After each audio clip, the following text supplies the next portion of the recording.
Hello, and welcome back to my channel, Country Conversations with Tiva D. This is going to be my episode recap of the Real Housewives of Salt Lake City. I've been gone for a minute now, back with the jump off. I have been dealing with sick kids. Okay, but hey, better late than never. Let's get to it. Oh, excuse me. How you doing?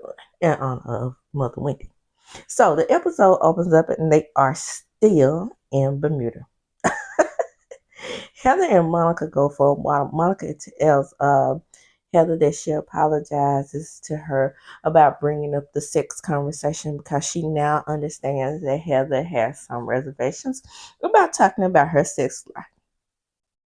Now, let's go back to previous seasons. We do know that Heather has been very open to talking about her sex life before in a sex conversation, but the consensus of the entire group is that Heather does not want to talk about it because she is kind of shy on it now because she don't have a dude.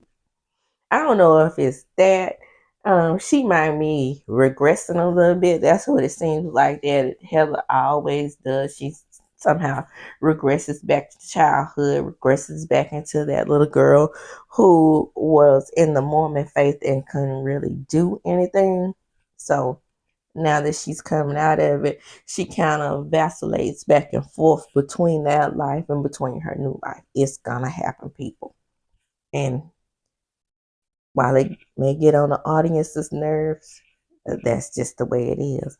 And then Monica says that she respects Heather's decision. Now, Monica also talks to her about the DMs. Okay, I'm looking at Monica differently. I've been team Monica, but she's like, do you really think that, putting those sleeves of doubt into Heather's ear, because what Heather is going on is her history with Mary. So she's like, well, that sounds like probably something that I would do. Not Meredith. Okay, so Meredith is in a situation where she has a history of, kind of, I would say, getting back at them in Meredith's way. She does it allegedly in a way that kind of sneaks up on them. There ain't nothing wrong with that. Anyway, Heather said, well, that's what Meredith does. She likes to dig up dirt. So now that these seeds have been planted, once again, and Meredith is the dirt digger, then everybody is looking at Meredith like she is guilty. Now, in a future scene, I'm going to see my girl come to life. And yeah, Meredith's my favorite. I always say that. Because in the last recap, I was like, Meredith did that. She did that, y'all. And then I also tweeted it. But, me knowing Meredith's character over these years, not so much.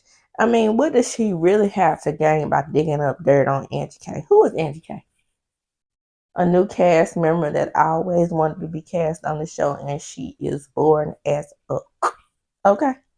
So, Whitney and Angie plays tennis, and Whitney and Monica are both younger in this group and both with the Miss Star. So there she goes, planting the seeds back on Angie K, telling her that, I know that these rumors were started about Meredith because that's Meredith's MO, And so Angie K is like, yeah, but I'm not really sure, because Angie K is not really sure, like, what is it that, Meredith has against her so much when she started a rumor that she's in a Greek mafia. She just it's an attack session at this point. She just loves to start things with people, and she doesn't she wants to get back at people, and that's how she does it. She does it in a low down dirty way, and she gets behind your back and she comes up with ways. That's how she did me last year. She did the same thing about the Utah Jazz tickets with Lisa.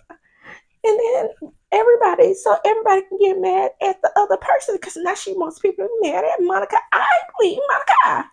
Yeah. So it's one of those situations where she was like, okay, well, in one breath, she's like, you know, just sitting there, it was weird at the dinner. And then she came in at the end of the dinner when we went back home and she just ate the cake anime. Like, it's just weird. And she's up to something. So, in the next scene, Whitney asks Angie K, oh, I forgot. They were playing tennis at this point. That's what they were, Whitney was letting Angie K know that she's the tennis pro and she has practiced with Serena Williams before. Okay. Mm-hmm. So, Whitney to me is very childish. Okay. So Whitney also talks about how Heather has been recoiling in her sex life, but has been very open in the past, and all of a sudden she's recoiling when she knows that she took sexy pictures of her and put it in her book. Now, Whitney is setting it up to confront Heather about putting the sexy pictures in her book, or not the pictures, but I guess talking about the boudoir pictures. Anyway, so they decide to have a yacht day, which is awesome, but they go on a catamaran instead. And right before they go, Monica is being disgusted and she shaves her legs. And she said, reminds me of my whole phase. Yeah, okay. Whole past phase, current whole phase, who knows? So Meredith is in the corner and she knows that she's being iced out. So they're taking selfies, acting like she doesn't exist. And then Heather comes over and expresses to Meredith that she doesn't know who to believe. But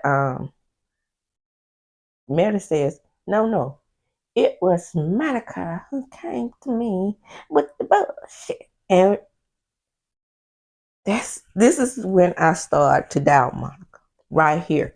Because again, what Meredith is saying to me sounds to be true. What could she possibly gain by coming to her with the DM?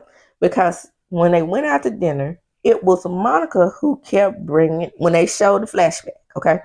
It was Monica who kept bringing up the Greek Mafia and Googling the Greek Mafia, researching Greek Mafia, and pretty much Meredith was just sitting there looking like, okay, you sound nuts. But anyway, Meredith pulled Monica to the side and asked her, why did she tell people that she was sending the DM?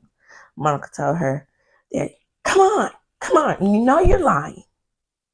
You are acting all innocent when you know that you are the one who started these DMs and started the rumors. And Lisa scolds Meredith. Where did she come from? I'm watching the show and I don't know how they cut that up to put Lisa in that scene between Meredith and Monica when Meredith and Monica was talking to the side. It's just like almost like it was an antenna placed in her back and or a chip placed on her back saying, oh, jump in. It's time for you to say something. Oh, stop it, Meredith. Just stop it. We know you're lying. Come clean so we could all just get over the whole thing. We're tired of the lies. It was weird. It was also weird how Lisa is believing Monica her new bestie over her old bestie. And Whitney chimed in. I know that it's probably true that you did what they're saying you did because you did it with me last year. And she bring up last year one more time. Meredith last year, to my recollection, was still in defense mode from what Lisa had done to her about scoring olive men in New York. So being that she had that defense up Of course, she had came to other people in the group. In my opinion, of course, she had came to other people in the group, letting them know that Lisa had things going on in her past too. That was all that was. And really, Whitney had no place in this conversation, but she loves to insert herself. And then she makes no sense when she does. Meredith raises her voice and says, "Look, I didn't do these things." And then she pulls Andrew K to the side and said, "I assure you that I will get to the bottom of this. I'm letting you know that I did not do these things." Again, I'm believing um, Meredith because she has so much conviction in her voice. I know you can have conviction in your voice when you're lying, but I'm looking at Monica differently. I'm just saying. Meredith is my girl. And even though Meredith, I suspected Meredith last week that she was doing these things, Meredith is my girl. So, she still be my girl, even though I can still give her the side eye. Okay? So anyway, they get on the Sprinter van and they're getting ready for dinner, and dinner is going to be in 2 hours. Meredith lets them know that Brooks is going to be modeling with Ford. Yeah, I hope that he stays over there. Love Meredith. Brooks not so much. He's a little thirsty, in my opinion. But so Monica's over to the side. Can you believe this? Why are they acting like they're so cool? I mean, Lisa was just yelling at Meredith, and now her and Meredith are besties again. Oh yeah, yep. That's how they do, girl. Get used to it. And being that I went to school after integration, okay, I had quite a few Caucasian classmates who were the same way. So they don't really, because I'm looking at this from I'm African American, and I'm looking at this from an African American perspective, and then with my Caucasian counterparts perspective, and I remember them making up with each other much faster than what we did because hey, I'm a grudge holder. I admit it. So. Some of my best friends I got into it with in the 9th grade, and I don't think we talk no more to my senior year. Because that's how I roll. I don't need you. Sorry. That's just how I am. But I did notice with my Caucasian counterparts, they would always make up. And this is an issue. I would be the Monica in the situation. I'm like, was she just talking about her? But being that, Meredith and Lisa had their history, honey, that's just how they roll. Monica just gonna have to get on board her and maybe her Colombian roots, I guess. I don't know. But anyway, they go to the restaurant, and the restaurant is beautiful. And they start taking selfies, and then they talk about how many selfies are stored in their phone. And then Lisa said, "I have 28,000 selfies in my phone. That's why I need to give the story." But anyway, we know, girl. We know you love yourself. Okay. So Monica starts to joke and lie. And she had her face was numb, and she thinks she might be having a stroke. And Heather's like, "You don't play like that. I had Bell's palsy and my face drooped on one side. I couldn't even take my Costco picture." And they do the shady thing that production does and show their Costco card. Oh my goodness. Move right along, because I'm not going. Move right along. So Monica asks, "So you and Lisa, y'all cool now?" And then Lisa says, "Yeah, because I'm just like that. I could yell at people for 1 minute, just like with me and my sisters. And then the next minute, I'm like, hey, let's go shopping. Meredith's like, well, yeah, that's just how she is. I know how to keep peace with Lisa. Yes, we have our back and forth, but we always find our way back to being at least cordial. And then Monica says, but you're mad at me. And then she says, I'm not mad at you. I'm just trying to figure out why I'm being put in the middle of these lies about the DMs. Correct. Then they discuss the children again. And then again, we talk about Jack's mission, which we find out later in the show that Jack didn't really go to that mission right away. Excuse me. I'm a little stuffy. But yeah, I think he just went like in November or first part of December. I thought he was trying to hurry up and get away from Lisa's ass. But I think it was like a passport issue or something like that. Anyway, Whitney says, in honor of Monica's birthday, they were going to do a reset. So they go to a really cool bar, and Angie K wants to play a game. Haven't y'all learned anything about playing games on this show? It always, always ends badly. So they go on and ask, and it's like, well, Lisa, who all has read Heather's book? Okay, this is where Whitney has to pipe up and get at Heather. And Heather said, well, I mean, I don't care if any of y'all read it, which she does, by the way. I know I'm a best-selling author. And then she says it sold thousands of copies. And then Whitney said, well, I'm just trying to figure out at this time, how is it that you can talk about other people's sex life in your book and then exploit my sex life, but at the same time, you can't talk about your stuff? Uh-oh. And then Heather was like, I took boudoir photos of you, and I was just telling in the book that's how we met. Nothing more, nothing less. And Heather says, you are a little delusional. Correct. Oh, by the way, when they were on the sprinter, I did leave a little part that I really wanted to talk about how she said that Justin had the perfect nose for putting face into place.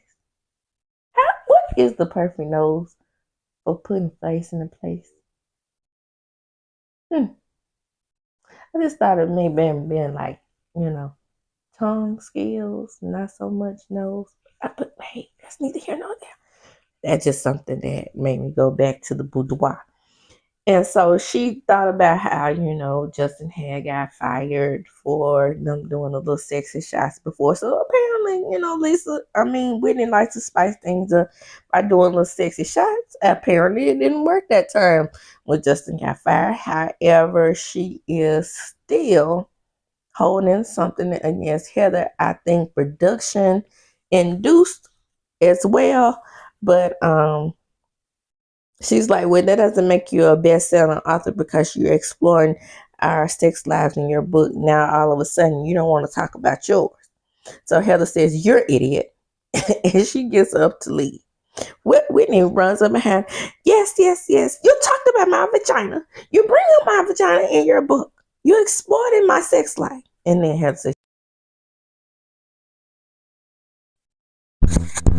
Heather says, you are indeed nuts. Leave me alone. I'm out of here. And then Heather goes up to the production team and said, I need a moment. And she pushes past Whitney, as she should. And then Heather says that, she's out and she wants a moment. And the show ends there. Let me just say this. When I say let me just say this, I'm about to get into some business, okay? Heather, you are at the point where maybe, just maybe, well, y'all about to go into hiatus, but prior to that, you needed a break from this show because we still don't know what happened to your eye. Whitney, You are desperate. I don't know if you're desperate to stay on the show or you're missing some story or what, but this attack on Heather that you have going on, you are reaching, honey. All of a sudden, you have an issue with Heather. When you all came on the show, bad weather and cousins. So now that you both have some kind of relationship with the queen bee of the show, which is Lisa Barlow, you all have issue with each other. And the issue that you have with each other in this particular episode, Winnie, you made it up. Foolishness.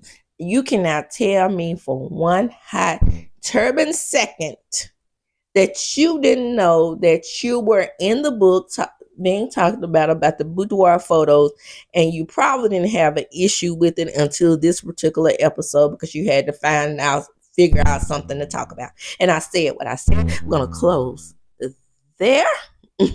That was my recap of Real Housewives of Salt Lake City. Stay tuned for a piping hot tea segment. We're going to talk about Miss Tasha K. Hunt. Ooh, Tasha K. This is Country Conversations with DVD. As I do when I close, I'm going to chunk them up. Juicy. Don't forget to like, comment, and subscribe. Don't forget to like, comment, and subscribe. Engage with me. I'll engage with you.